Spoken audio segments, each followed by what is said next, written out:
Olá, seja bem-vindo ao Evangelho em Gotas, este canal que tem como objetivo divulgar o Evangelho de Jesus e sua prática em nossa vida. Nós vamos usar como base para a divulgação do Evangelho um livro chamado Caminho, Verdade e Vida. Esse livro é composto de lições. E essas lições, cada uma tem a sua particularidade e traz uma mensagem para a nossa vida, para que a gente possa refletir e caminhar melhor, junto com a verdade, para uma vida melhor. Bom, nós vamos iniciar então essa reflexão desse livro pelo prefácio do livro, cujo título é Interpretação dos Textos Sagrados. Esse prefácio parte do versículo 20 da segunda carta de Pedro, capítulo 1. Sabendo primeiramente isto, que nenhuma profecia da Escritura é de particular interpretação. Nós sabemos porque Jesus disse que Ele é o caminho, a verdade e a vida. Há 20 séculos, sua luz imperecível brilha sobre a terra na forma do Evangelho, o Verbo. Esse Evangelho que trouxe essa luz para o nosso caminho de forma eterna.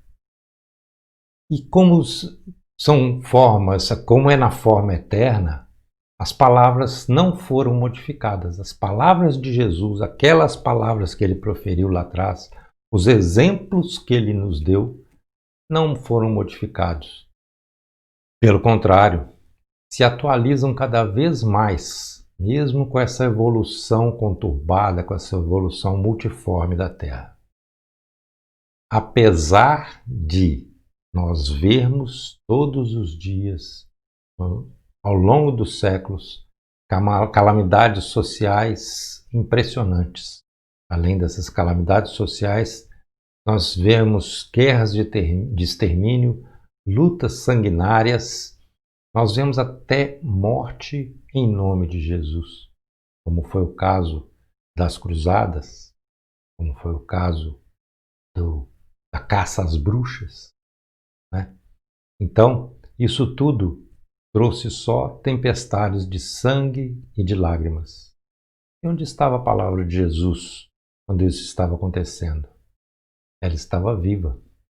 Ela estava viva porque tudo isso nada mais fez, em verdade, do que avivar a grandeza das palavras de Jesus. Porque as palavras de Jesus, elas traziam amor. Elas nos ensinam a amar no dia a dia da nossa vida. Mas o homem preferiu o ódio. Então, a gente vê que pelas palavras de Jesus, apesar de tudo, nós vemos como elas são grandes, as palavras desse mestre. Mas nós desperdiçamos, existência após existência, oportunidades preciosas. Deus nos dá a oportunidade, uma atrás da outra, para que a gente vá pelo caminho certo. Mas nós desperdiçamos essas oportunidades desviando-nos do caminho. Indiferentes ante o que nós já conhecemos da verdade e da vida. Essa verdade que está no Evangelho e que nos conduz à vida, né? Jesus é um amigo generoso. Nós é que somos teimosos em andarmos por falsos caminhos. Nós somos teimosos porque nós não damos ouvido à verdade. Nós somos teimosos porque ficamos perambulando por aí no escuro, sendo que nós temos uma luz interior que Jesus mesmo disse: vós sois a luz do mundo. Ele não disse vós sereis, ele disse vós sois. Então, nós ficamos só adiando essa iluminação interior para chegarmos à vida eterna. E o que é a vida eterna? É a felicidade verdadeira, a felicidade que a gente tanto procura, mas procura nos lugares errados. Então, o Cristo, com isso, ele vê as nossas falhas, ele vê nossa loucura, mas ele tolera cada vez mais as nossas dívidas. Ele não nos desampara nunca. É como o pai. Quem é pai sabe como é que faz com o filho. O filho vai errando, errando, o pai vai amparando, amparando, amparando. É o que Jesus faz conosco. Nós somos crianças diante da sabedoria e da bondade dele. Mas será que nós estamos ligados? Será que nós temos a consciência de que seguirmos os ensinamentos do Divino Mestre é de nosso próprio interesse? Nós não estamos fazendo favor para ninguém, não estamos fazendo favor para Deus, nós não estamos fazendo, não, porque Deus quer que faça assim. Não, é nosso próprio interesse. Será que nós estamos ligados disso? Nós temos essa consciência? Eu acho que não. Então, como que nós podemos fazer? Primeiro, nós temos que elevar o padrão da nossa vontade. O que é elevar o padrão da vontade? É a gente forçar a barra para mudar. É a gente forçar a barra para fazer o bem. A gente sempre ter vontade de fazer o bem. Então nós temos que verificar, quando nós temos vontade de fazer alguma coisa, qual é o padrão dessa vontade? É para o bem ou não? Se não for para o bem, descartemos. Como diz Paulo, examinai tudo, retende o bem. Então, aí nós podemos elevar o padrão da nossa vontade. E depois que nós elevamos o padrão da nossa vontade, nós podemos estabelecer regras para a correção dos desvios. Nós sabemos o que é a vontade que conduz ao bem. Então, nós temos como estabelecer as regras para corrigir os desvios que acontecerem no caminho. Não é? E, com isso, nós podemos, então, nos reeducar conforme as conclusões às quais chegarmos nessa correção dos desvios, nas regras que nós criamos para a correção dos desvios. Isto nós aprendemos, quem trabalha em organizações, em empresas, conhece isso aqui que nós estamos mostrando. O ciclo PDCA é muito falado na gestão das empresas, das organizações, mas nós podemos trazer para a nossa vida até nossa vida espiritual. O que é o ciclo PDCA? Ele começa aqui no P, que é de planejar. Quando a gente planeja, a gente define uma meta, que é a nossa vontade. Definir um método, como que nós vamos fazer para poder chegar lá, para poder melhorar, para poder evoluir. Né? Depois, nós vamos executar o que nós planejamos. Nós vamos educar, nos treinar, executar e fazer a comparação, né, do que nós estamos fazendo. E aí, nesse C aqui, que é checar, né, nós vamos verificar as metas em relação aos resultados. Resultados que nós colhemos no passo anterior. Né? Nós vamos agora verificar se eles estão conforme as metas. E se eles não estiverem conforme as metas, nós vamos fazer uma ação corretiva, ou uma ação preventiva, ou uma melhoria da nossa vida. Então, tudo isso aí se encaixa, e é para a gestão de organizações, se encaixa para a gestão da nossa vida. E com isso, nós vamos para um outro ciclo, que é o SDCA. Esse S aqui, que vem de padronização. Nós giramos lá o PDCA até chegarmos num padrão. Estabelecemos um padrão de ação na nossa vida. Como eu vou ser daqui para frente? Então eu criei um padrão para a minha vida. Desse padrão nós vamos seguir para agora. A sequência é a mesma. Vamos executar, vamos checar, vamos agir, revisando o padrão. E com isso a gente faz na nossa vida a melhoria contínua. Quando a gente roda o SDCA, que a gente viu, nós já temos um padrão, nós estamos numa rotina. Só que eu preciso ir melhorando, eu preciso evoluir. Então eu giro o PDCA para estabelecer outras metas para que eu possa evoluir. Dei um salto para cima, tenho uma nova rotina. E assim por diante eu vou fazendo a minha evolução. É claro, gente, isso aqui não está no livro de Emmanuel, mas eu achei por bem a gente ilustrar isso aqui, já que nós estamos falando que esse livro ele vai nos fazer refletir sobre a nossa vida. Então, quando ele nos fala que nós temos que evoluir, eu achei que seria por bem colocar isso aí. Esse livro, então, ele nos oferece material para reflexões comuns que nós vamos fazer dentro desse canal.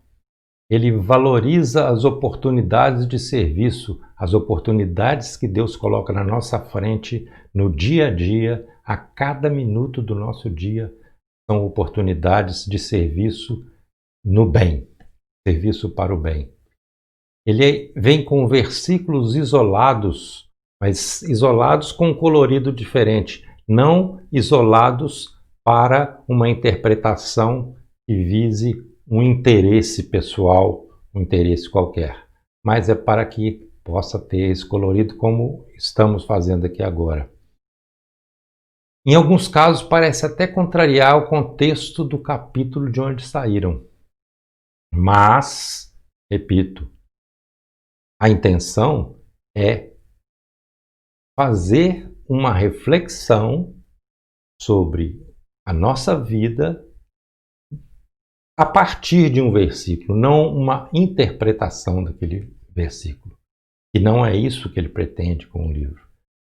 De certas passagens do Evangelho foram extraídas somente frases pequeninas, somente versículos, dando-lhes uma fisionomia especial e não pretendendo apresentar comentários sobre os textos bíblicos, não aprendendo a apresentar interpretação daqueles versículos. Então este é o livro. Ele nos diz que cada pérola em colar tem seu valor. Cada conceito contido nos ensinamentos do Cristo é perfeitamente adequado à real situação do espírito na caminhada evolutiva. Cada passo que nós damos em nossa caminhada evolutiva, a mensagem do Cristo vai se adequar àquele estágio que nós estamos. Isso é lindo, é impressionante. Muitos ainda consideram a lição do Mestre apenas orientações para suas práticas religiosas. E aí está o problema. Porque, na verdade, a palavra de Jesus, o Evangelho, ele existe fundamentalmente para orientar a legislação ou estabelecimento de regras. Imagine se os nossos legisladores seguissem o Evangelho de Jesus para legislar. Ou nós, nas nossas relações, quando estabelecemos regras, será que nós estabelecemos essas regras de acordo com o Evangelho de Jesus? Nós que estamos aqui refletindo sobre o Evangelho de Jesus, será que nós estabelecemos as regras de acordo? Será que nós administramos o nosso lar, o nosso trabalho? Será que nós administramos as situações conforme o Evangelho de Jesus? Será que nós agimos, nós trabalhamos em conformidade com o Evangelho de Jesus? Será que nós obedecemos conforme o Evangelho de Jesus? São questões a nós colocarmos em nossa vida, refletirmos sobre o nosso dia a dia. Porque o Cristo não estabelece linhas divisórias entre o templo e a oficina. Eu saio da casa espírita, da igreja, todo alegre, que recebi, que foi muito bom, mas eu levo uma fechada, eu já meto a mão na buzina. Toda a terra é altar de adoração e campo de trabalho.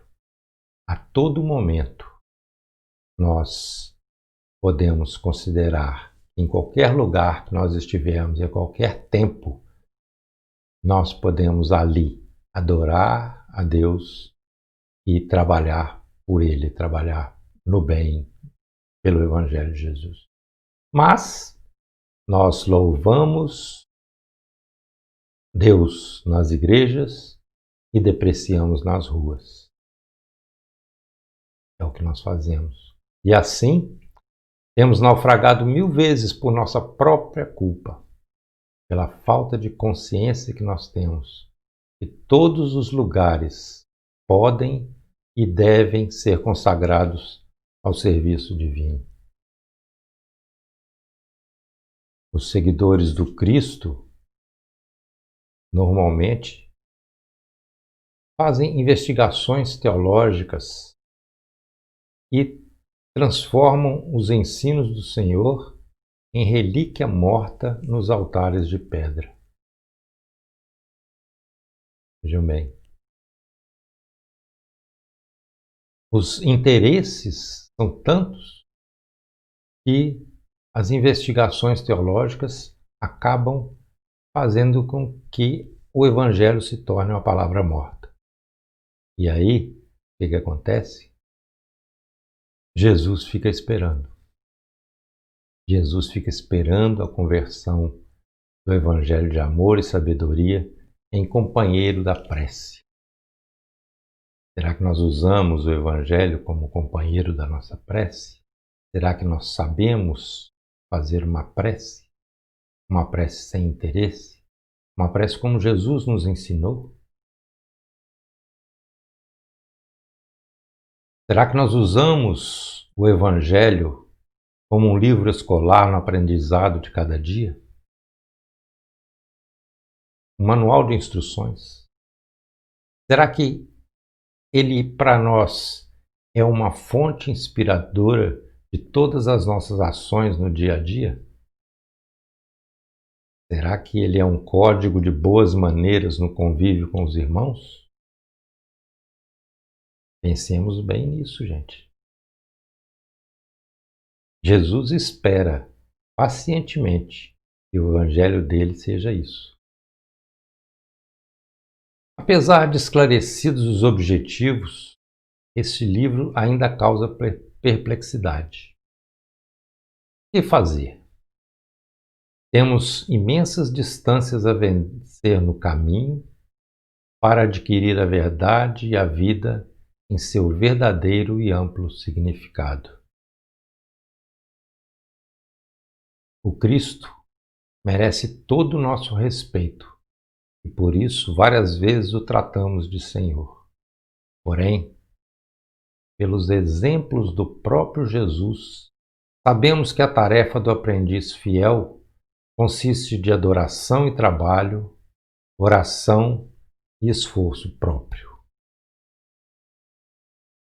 Para concluir, é consolador termos todos recebido de presente do Pai os textos sagrados. Foi um presente de Deus para nós, para a humanidade. E por isso mesmo, aqui nós retornamos às palavras sábias de Simão Pedro, que serviram de base para essa reflexão.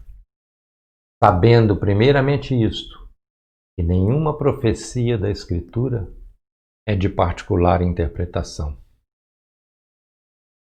Jesus disse: Eu sou o caminho, a verdade e a vida. Ninguém vem ao Pai senão por mim. O caminho, ele é cheio de pedras. Jesus não disse que seria fácil. O Evangelho é para os fortes. Nós temos um caminho, nós temos árvores, arbustos, que nos mostram os limites desse caminho. Essas árvores e esses arbustos são os nossos guias, são os apóstolos,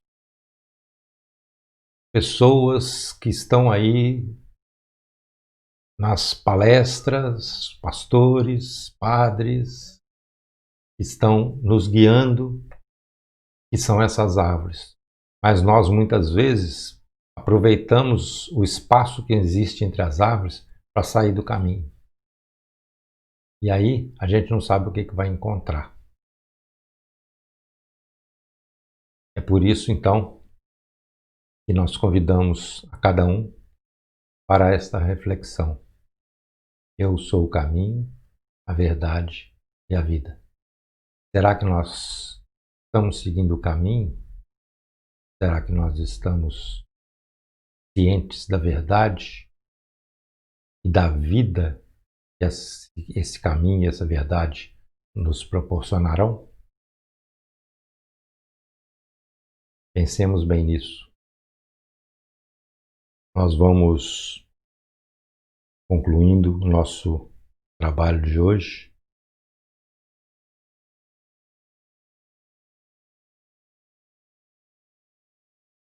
Agradecendo a todos, principalmente a Deus, a Jesus, por essa luz que nós temos.